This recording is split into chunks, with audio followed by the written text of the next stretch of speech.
9 o'clock, 9:20, Sunday morning.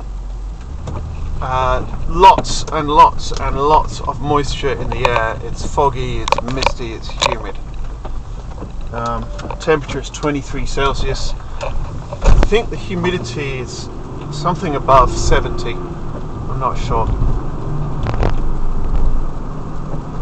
Custom Performance, offering full marathon coaching and customized programs for runners, including physical therapy, running evaluation, recovery services, strength training, and more. Info at nycustompt.com/coaching.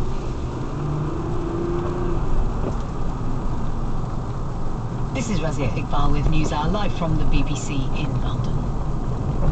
Until recently, health authorities in Europe thought they had almost eliminated the potentially deadly disease, measles.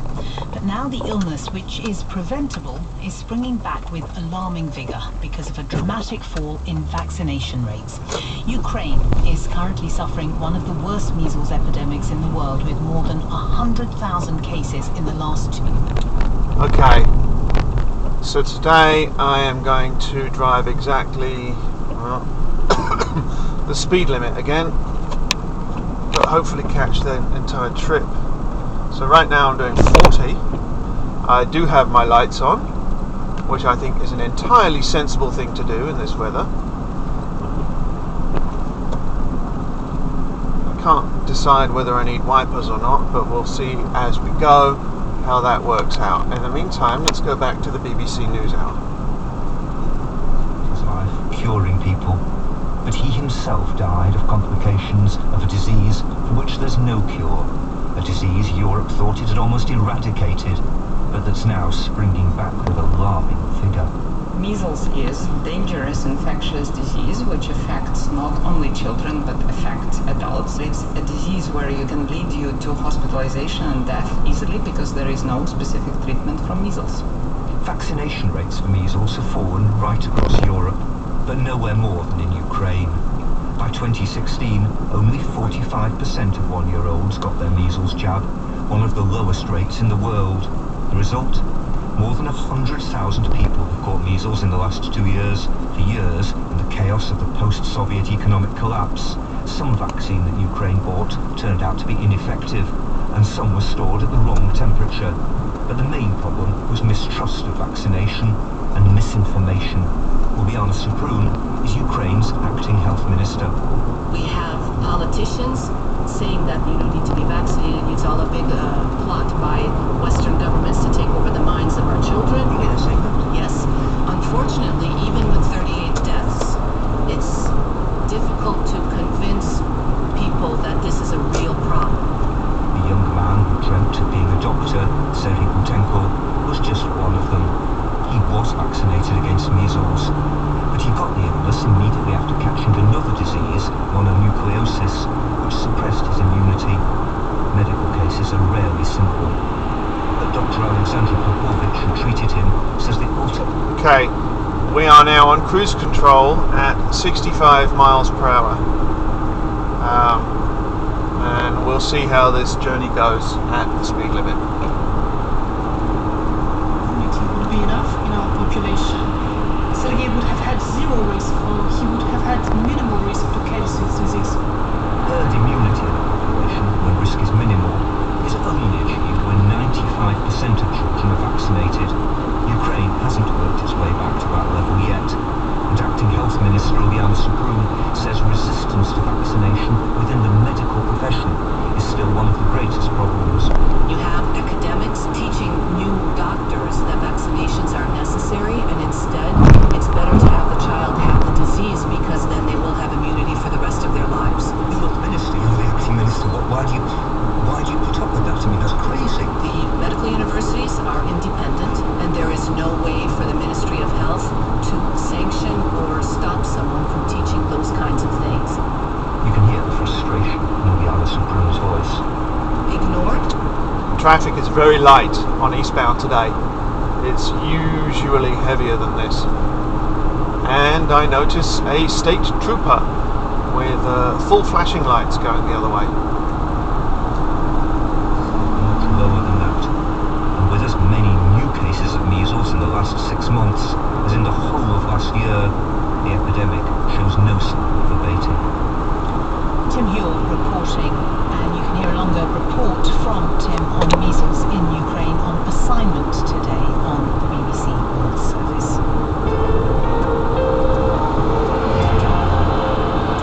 Campaigners have won a legal challenge over the United Kingdom's government's decision to allow arms sales to Saudi Arabia, which is engaged in the war in Yemen. The Court of Appeal today ordered the government to review the way it grants export licenses for arms sales to Saudi Arabia after ruling the current procedures were unlawful. Let's talk about this now with Martin Butcher, Policy Advisor on Arms and Conflict at Oxfam International. He joins me here in the NewsHour studio. Your reaction to today's High Court decision? Court of Appeal decision, I should say. It's a tremendous victory for the lady in the grey Honda that just pulled ahead of me was on the phone Star Trek style, and on the shoulder on the right was a semi-stealth police car having pulled somebody over, and weirdly everyone felt the need to brake just there for no good reason.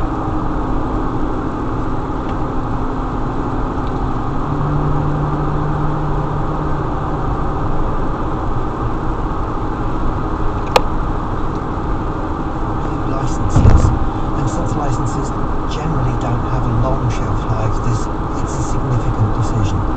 And do you, I mean, the government presumably is going to appeal.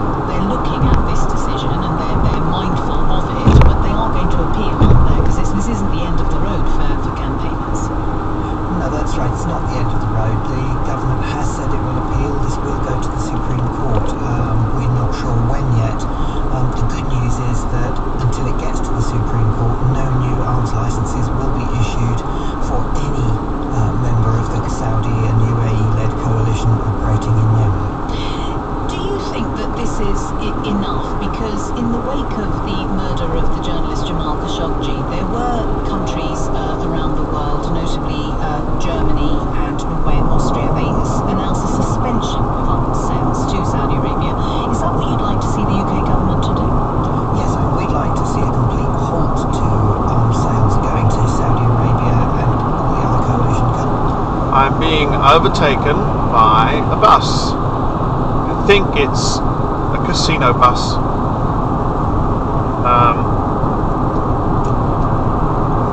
I'm doing 65 right now. I was down to about 62, 63 for a minute there because traffic was chocked up a little bit coming around the corner. And there's a Pennsylvania plate saying Texan with a wheelchair on it. How nice. Really controlled by international humanitarian law or international human rights law rather than just profit.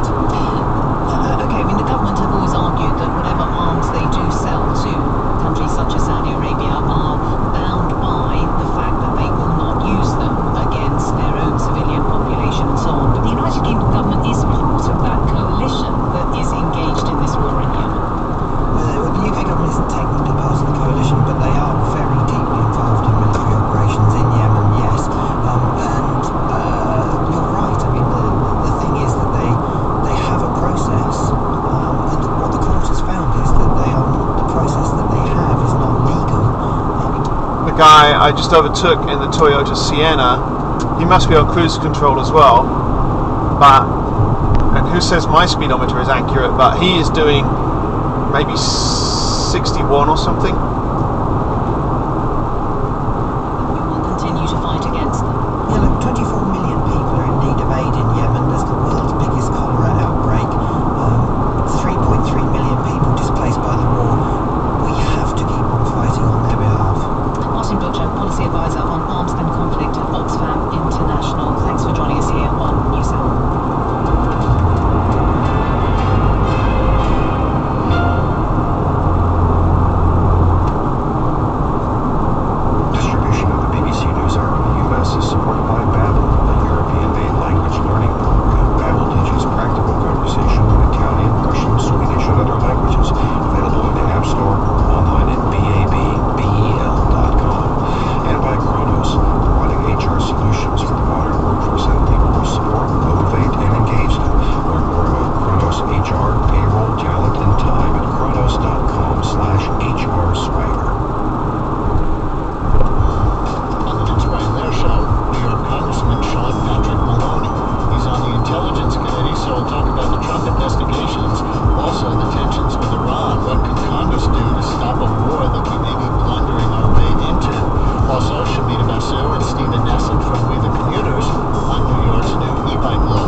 Toyota has well, it's not technically a bumper sticker, but it's a sticker on the window that's desperately trying to peel itself off and fly away. Also, car stopped on the shoulder, hazard warning lights on. Nothing visibly wrong with it. It's a pretty new car, so I suspect they're just texting. In New York City, good morning, I'm Carrie Nolan. The U.S. military's Central Command has confirmed that Iranian forces shot down a U.S. drone, an RQ-4 Global Hawk, saying the downing took place in international airspace and describing it as a, quote, unprovoked attack. The leaders of China and North Korea are holding talks in the North Korean capital. China's state media said President Xi Jinping and North Korean leader Kim Jong-un had begun talks after Xi was greeted by a huge arrival ceremony. He and Kim are expected to discuss installed U.S.-North Korean talks on the latter's nuclear weapons program.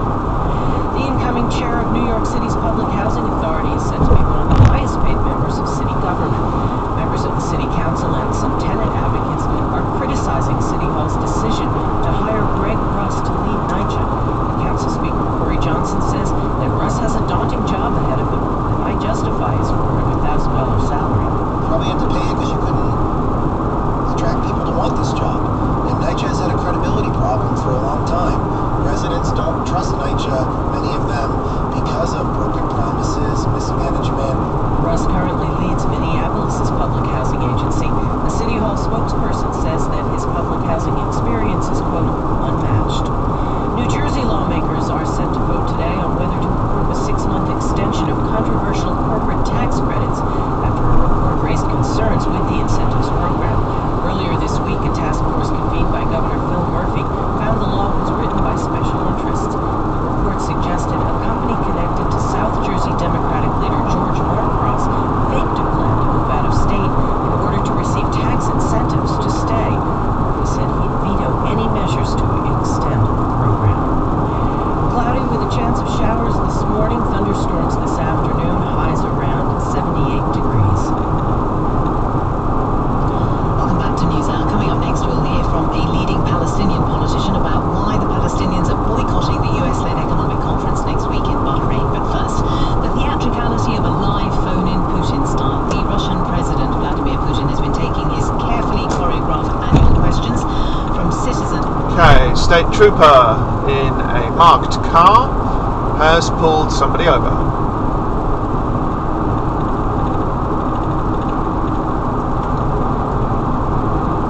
Choreography of it. Well, yes, I think it's better to call it annual show because in theory everyone can call and ask a question, but we actually don't know how the questions are chosen. And just a small example, there was a lady today who got connected to Putin, and she asked a question about social benefits being so tiny, and later journalists found out that she's actually a local official. So I mean there are a few questions and doubts how people are selected and how things work during this phone in. And how does it actually pan out then? Because it tends to go on for quite a long time, and it covers. Okay, the lady in that Honda I just overtook sort of drifted into my lane as I passed her, and I think she was fumbling with the device. I could see her eyes were down. Dear Father, help us, save us.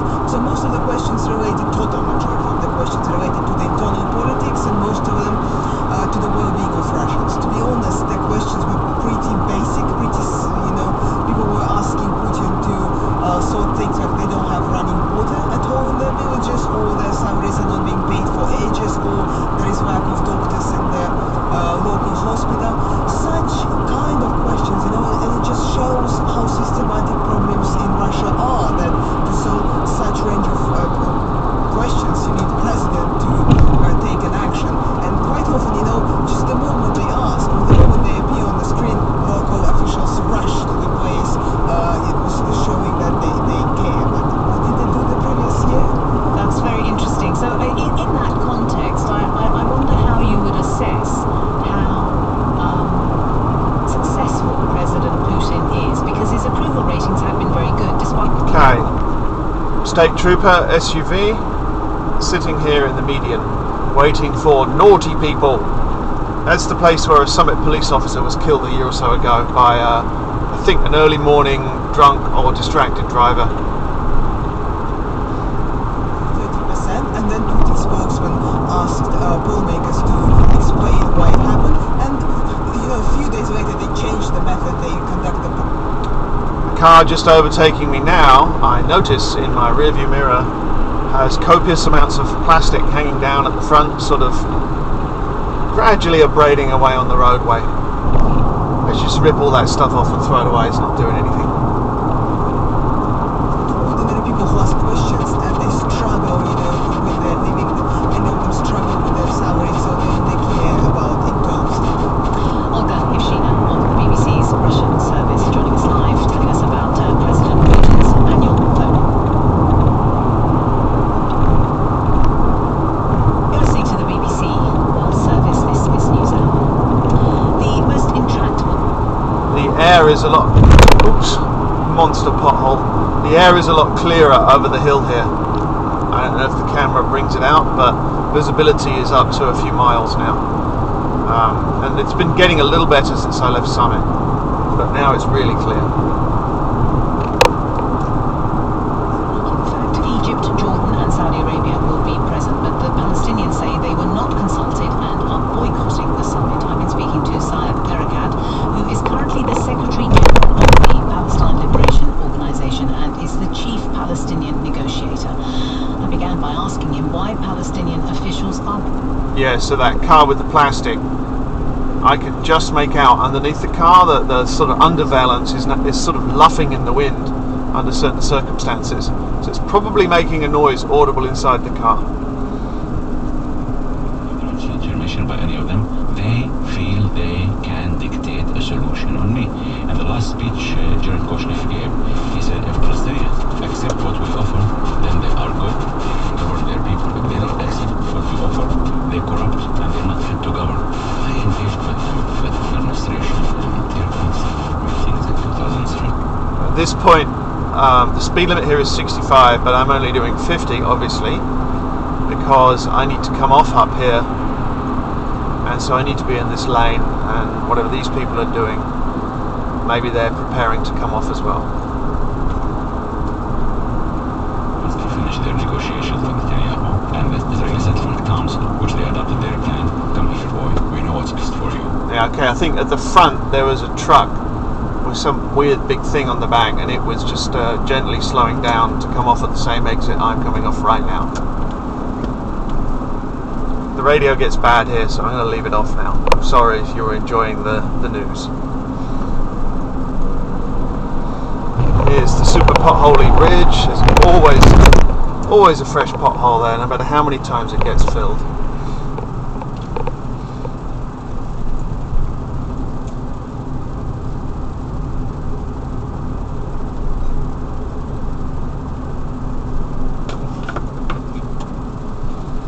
Random traffic cone on the side there, just in case they need to put it out to do some roadworks or something.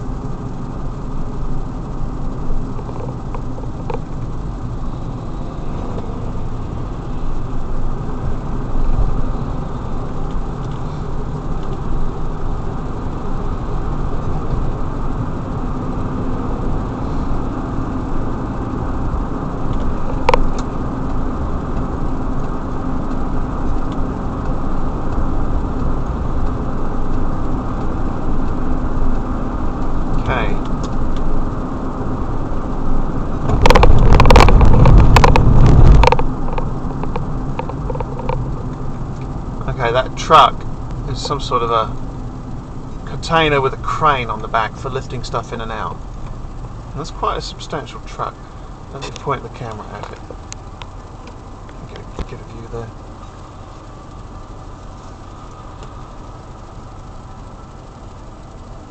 And that was what was slowing me down on 287, which is probably okay.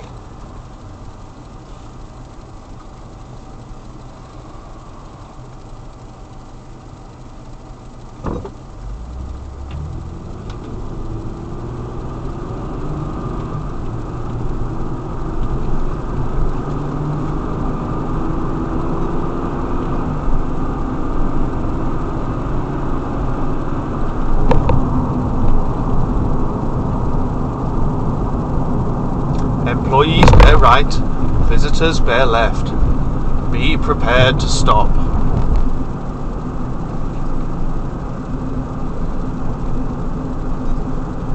So I'm actually not going to stop. Although I am prepared, I guess. Because you can get through this gate without stopping the car if you have the pass ready and with a good line of sight to the reader.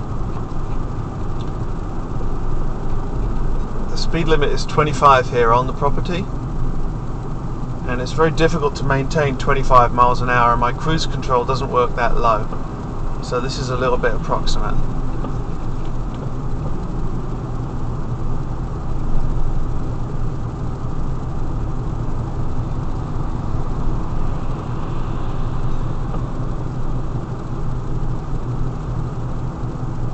I have to assume I was just cursed out by the driver of that Nissan, because they tailgated super closely for a few seconds before whizzing by.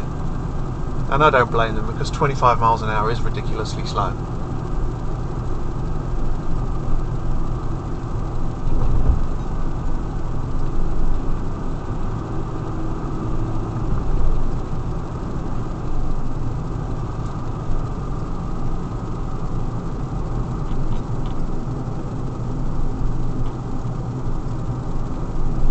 Now if I coast down this hill, the car will actually accelerate to beyond 25, so I'm having to brake here.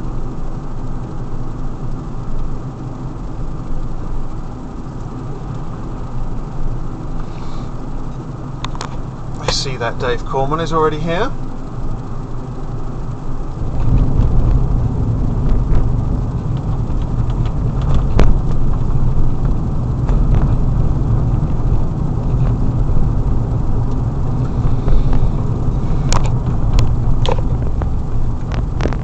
Happy little AT&T work trucks.